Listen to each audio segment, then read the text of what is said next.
وكذلك أوحينا إليك روحا من أمرنا ما كنت تدري ما الكتاب ولا الإيمان ولكن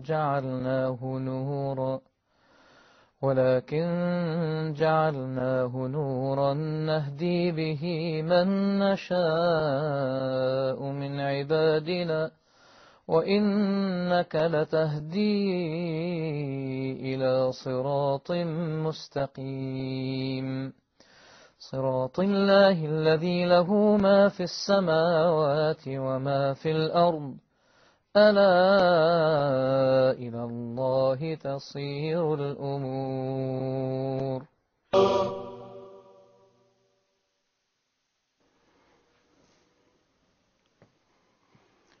Assalamu alaikum wa rahmatullahi wa barakatuh.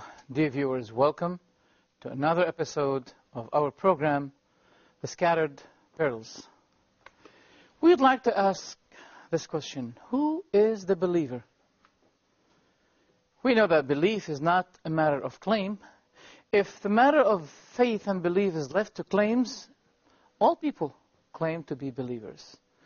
But what is considered is, who is he that Allah approves his faith? And things will not be left only to belief, to the claim of the person that he is a believer, but we have to know this fact that Allah is going to test his servant with many trials, famines, difficulties, hardship in life, hardship in provision. That is, the consequence will be the person will be truly be considered to be a believer or not.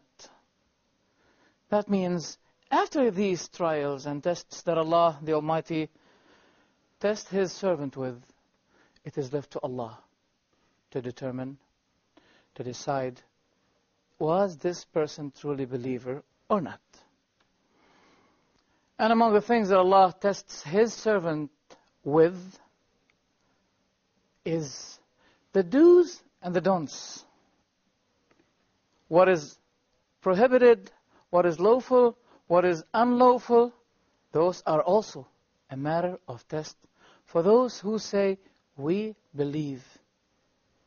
Also testing the person with calamities, difficulties, and bounties. You see, there's a question, what is worst? To test the person with poverty, or to test the person with grace and wealth and richness? I think you expect us to say that testing the person with poverty is worst. No, the opposite is true. Testing the person with the graces, with wealth, with money, this is worst. Because these elements normally, mostly, cause people to deny the purpose they were created for, to be indulged more in lively things, to be more distant from their Lord, except those who take the money and spend it on the way that Allah ordered them, and use the money as an approach that they get closer to Allah thereby. Those are the ones that had achieved two portions, the lively portion and the portion of the hereafter. And they will be getting closer to Allah by the money and the richness that Allah bestowed upon them. So the grace becomes a calamity when this kind of grace will be driving people to be more distant from their Creator. We have a phenomena where some people say that faith is here. It is true. Faith is here. But when faith truly is here, we can observe the fruits of the faith here by our actions, by our proceeding to do righteous deeds. This is an evidence that there is something here.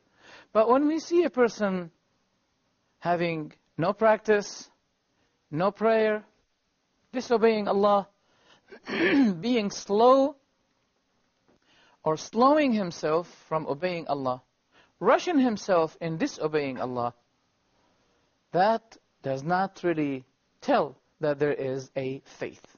Or there might be a faith, but the faith is very weak. Doesn't help the members to act due to what Allah ordered the person.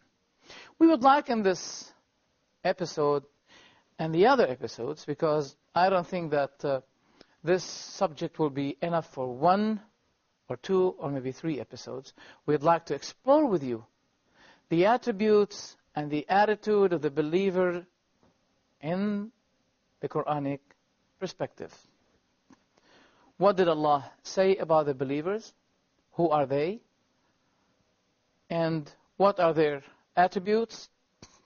We find, for example, in the Qur'an that Allah the Almighty says, whenever the believers are the verses of Allah rehearsed to them, it increases them with faith. And their hearts feel trembling, fear, the moment Allah and His verses are mentioned. They depend upon Allah. Whenever they hear the verses of Allah, they bow down in prostration. Their sides shun their beds, praying, reciting, remembering Allah, seeking and hoping His mercy, fearing His punishment at the Day of Judgment. They believe in their Lord. Not only this, but they do not set up partners with their Lord. And not only this, they perform the rituals, the things that Allah ordered them to do. They pray, they give the alms and charity, and they are afraid that it may not be accepted from them because of lackness of piety, because of lackness of sincerity. They fear this. This is what Allah the Almighty said, in which we're going to let you hear, inshallah. And also, in their prayer, they feel weariness and fear. They do not come to the prayer as if they're coming to their work, something usual. The prayer to them is not a matter of tradition. It's standing before their Creator. It is something that let their hearts move, not only their body move. They contemplate and think about the greatness of the creation that Allah created. And behind that, they can imagine the greatness of Allah. As Allah the Almighty said, creating the heavens and the earth is greater than the creation of mankind. But most of people do not heed. Also, they celebrate the remembrance of Allah, in which increases them in faith. Let us, since we have made all of this summary of the attributes of the believer, let us hear some verses of the Qur'an. So, who are the believers? We begin with a chapter called Al-Anfal, verses from 1 till 4, where Allah the Almighty says, إنما المؤمنون الذين إذا ذكر الله وجلت قلوبهم وإذا تليت عليهم آياته زادتهم إيمانا وعلى ربهم يتوكلون الذين يقيمون الصلاة ومما رزقناهم ينفقون أولئك هم المؤمنون حقا لهم درجات عند ربهم ومغفرة ورزق كريم. Translation is, the believers are only those who, when Allah is mentioned, their hearts become fearful. And when His verses are recited to them, it increases them in faith, and upon their Lord they rely. The ones who establish prayer, and from what we have provided them, they spend. Those indeed are the believers. For them are decrees of high position with their Lord, forgiveness, and noble provision. So these are the attributes of the believer as Allah the Almighty told us. When they recite the verses of Allah, or when it is recited to them, their hearts feel fearful. And this is a sweetness in faith that a believer feels, a true believer can feel. But as for those hypocrites, those who have in fact no faith, they say, as Allah quoted them in the last verses of the 9th chapter At-Tawbah, whenever verses revealed to the Prophet ﷺ, the hypocrites look at one another, saying, Did those verses increase you in faith? Allah said, as for the believers, yes, it increased them in faith. And they, after they leave the session of the Prophet Muhammad, peace be with him, they feel rejoice and guidance after receiving those beautiful verses revealed to the Prophet, peace be with him. But as for those hypocrites, it increased them in rebellion, in transgression, in blasphemy. And they die while they are transgressors. This is the difference between the believer and the hypocrite. And they depend upon their Lord. A true dependence, a true type of dependence, that you do what Allah ordered you to do. You strive the utmost way Allah ordered you to do, and you leave the rest to Allah. And as Musa alayhi salam said to the people of Israel, وَعَلَى اللَّهِ فَتَوَكَّلُوا إِن كُنتُم مُؤْمِنِينَ. If you are truly believers, then depend on Allah the Almighty. We'd like to stay with you on the same subject, inshaAllah, after the break. So be with us. Assalamu alaikum wa rahmatullahi wa barakatuh.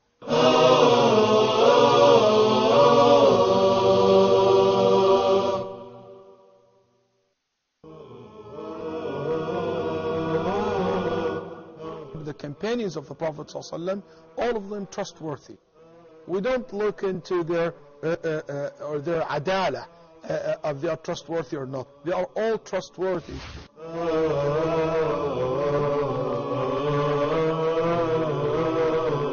Following their footsteps will bring us together. It will be part of that robe which binds us as one ummah.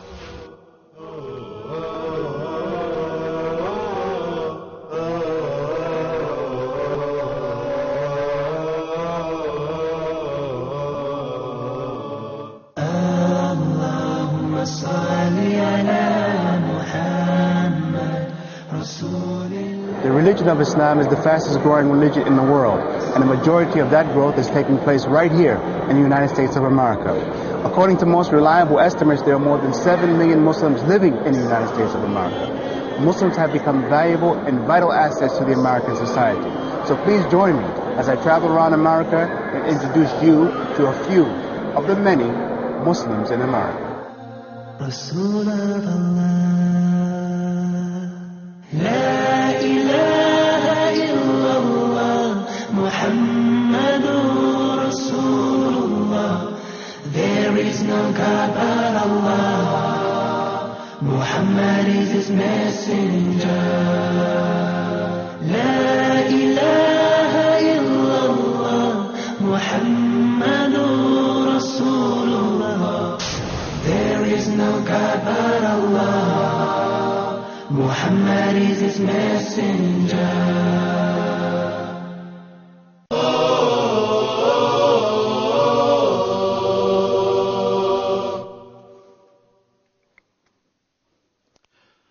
Assalamu alaikum wa rahmatullahi wa barakatuh. Welcome back, dear viewers.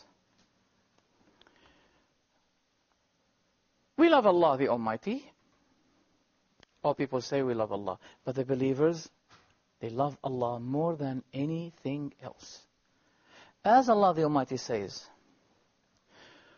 وَمِنَ النَّاسِ مَن يَتَّخِذُ مِن دُونِ اللَّهِ أَنْدَادًا يُحِبُّونَهُمْ كَحُبِّ اللَّهِ وَالَّذِينَ آمَنُوا أَشَدُّ حُبًّا لِلَّهِ. Translation. And among the people are those who take other than Allah as equals to Him. They love them as they should love Allah. But those who believe are stronger in love for Allah. That means they love Allah much more than loving anything else.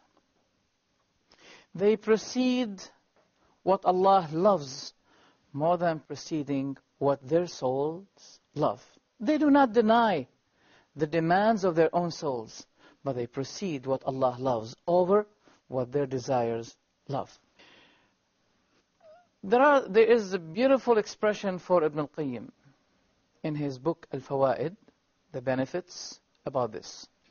He said, the desire follows the love. It becomes stronger when the love becomes stronger. If the love becomes weaker, then the desire becomes weaker. If the love to Allah becomes stronger, then the desire and the zeal will be stronger and stronger. And that will be extinguishing the loving of something else other than Allah, such as fornication, things that people fall in sin with. When a person's love to Allah becomes stronger, the desire will follow that love. And as a consequence, a person will be able, much more able, to control his own desire and to let it follow his love to Allah. That is why we realized that Yusuf alayhi salam, he resisted the attraction, while the wife of Al-Aziz was not able to resist the beauty and the attraction of Yusuf. And we know that he was described by the Prophet, peace be with him, that he was given half of beauty. Yusuf alayhi salam was given half of the beauty. Of all the beauty that we can imagine, Yusuf was given half of that beauty. So, he said, there are people who take for themselves other than Allah to be equal with Allah, such as those who worship or take the idols as mediators with Allah, claiming that they love Allah, but those are only mediators to Him.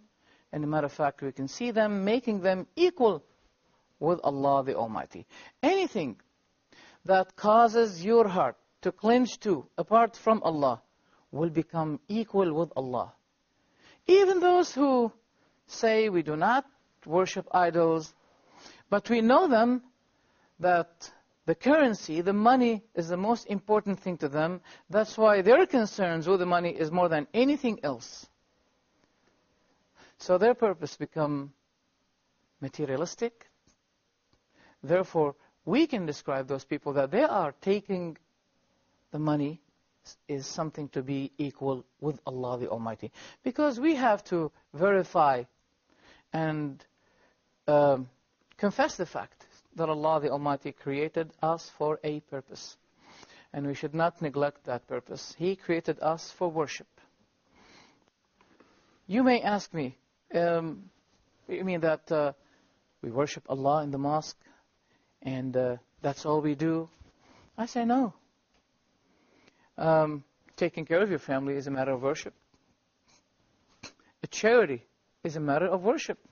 Even the smile that you give to your brother when you meet him, this is a matter of worship.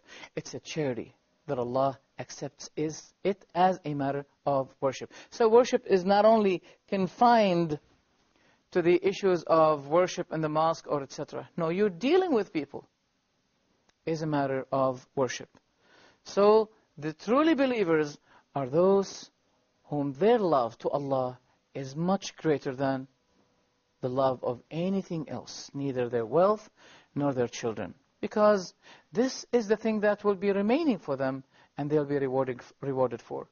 We know that a person is going to die and he's not going to be taking anything with him. We were created naked and we're going to return naked. But there's something that will be covering us, in which Allah described to be as clothing. It is a clothing or a dress. Allah the Almighty said, يا بني آدم قد أنزلنا عليكم لباسا يواري سوآتكم وريشا ولباس التقوى ذلك خير. The dress of taqwa, God-fearing, is the best. The dressing of taqwa is the best. That means we can cover ourselves with the works of God-fearing, and this is the only thing that we take with us at the moment when we will be alone in our graves, as a matter of fact. Today we are closer to our graves than we were yesterday, and tomorrow we're going to be closer to our graves than we have been yesterday. This is a fact. Let us explore to you some other verses of the Qur'an. Allah the Almighty says in His glorious Qur'an, in a chapter called Al-Mu'minun, which the title itself has something to do with our subject, the believers. أَيَحْسَبُونَ أَنَّمَا نُمِدُّهُمْ بِهِ مِن مَّالٍ وَبَنِينَ نُسَارِعُ لَهُمْ فِي الْخَيْرَاتِ بَل لَّا يَشْعُرُونَ إِنَّ الَّذِينَ هُم مِّنْ خَشْيَةِ رَبِّهِم مُّشْفِقُونَ وَالَّذِينَ هُم بِآيَاتِ رَبِّهِمْ يُؤْمِنُونَ وَالَّذِينَ هُم بِرَبِّهِمْ لَا يُشْرِكُونَ وَالَّذِينَ يُؤْتُونَ مَا آتَوا وَقُلُوبُهُمْ وَجِلَةٌ أَنَّهُمْ إِلَى رَبِّهِمْ رَاجِعُونَ. Translation is, do they think that when we extend to them of wealth and children that we are hastening for them good things? Nay, but they do not perceive. Verily, those who are apprehensive from fear of their Lord, and they who believe in the signs of their Lord, and they who do not associate anything with their Lord, and those who give what they give with their hearts afraid, because they will return to their Lord. What is the meaning of this? First, we get back that do those think that when we bestow upon them wealth, they think that we are doing good to them, we are proceeding the good for them? No, but they do not proceed it. They do not perceive it. As we said before, the grace becomes tragedy in faith. When this grace of wealth, richness, will be causing people to turn away from Allah, to ignore His commands, to ignore His do's and don'ts, this will be a tragedy. Many people think that it is a favor, while it is not.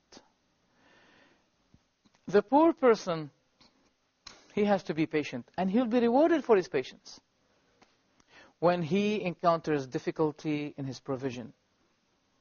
So that is also good for him. But for a person to be more distant because of the wealth that Allah gives him, this is a tragedy. And also, Allah told us that those believers, they believe in Allah. When they believe in Allah, they do not associate partners with Him. I remember a beautiful hadith of the Prophet. The Prophet gave advice to one of his companions, saying to him, do not set up partners with Allah, even if you were to be burned or cut off in pieces. Never associate partners with Allah the Almighty. So those believers They do not associate partners with Allah. They are sincere in their prayer. They devote themselves to Allah in worship. They never, or they avoid extremely any kind of show-off that it may invalidate or that it may cancel their type of worship or any kind of worship to Allah the Almighty. Also, Allah the Almighty said that they have a fear when they give the thing that they will not be accepted. The Prophet described this, that those who do the good, they fear that Allah may not accept it of them. That means they are so sincere. They do not only give the thing and they are sure and they have guarantee that it will be accepted from them, but they fear that Allah may not accept their works. A lack of, for many reasons, such as a lack of sincerity. And sincerity is very important in worship. You see, monotheism is not to believe that there is one God only and that's all. But monotheism is, when you perform the worship, you perform it for the sake of Allah only, setting up no partners with Him. The Prophet told us that among the aspects of shirk is when a person in his prayer realizes that someone is observing him, so he tries to enhance, to improve his worship, to improve his prayer when he recognizes that someone is observing him. Because he should be observing only the standing before his Lord. And this standing before the Lord Almighty should let you be attractive to this, and you should be distracted from anything else. As they say, this prayer is a part of the hereafter. When you indulge yourself in it, you should cut all of your relationship with all the means of life here. The topic is not finished. We'll be with you, inshallah, exploring with you more verses of the Qur'an about what are the attributes and the descriptions of the believer. Thank you very much. May Allah bless you. And we ask Allah for me and you, that Allah help us to be truly believers, seeking His pleasure and being His allies, and to be gathering at the Day of Judgment with those believers. Assalamu alaikum wa rahmatullahi wa barakatuh.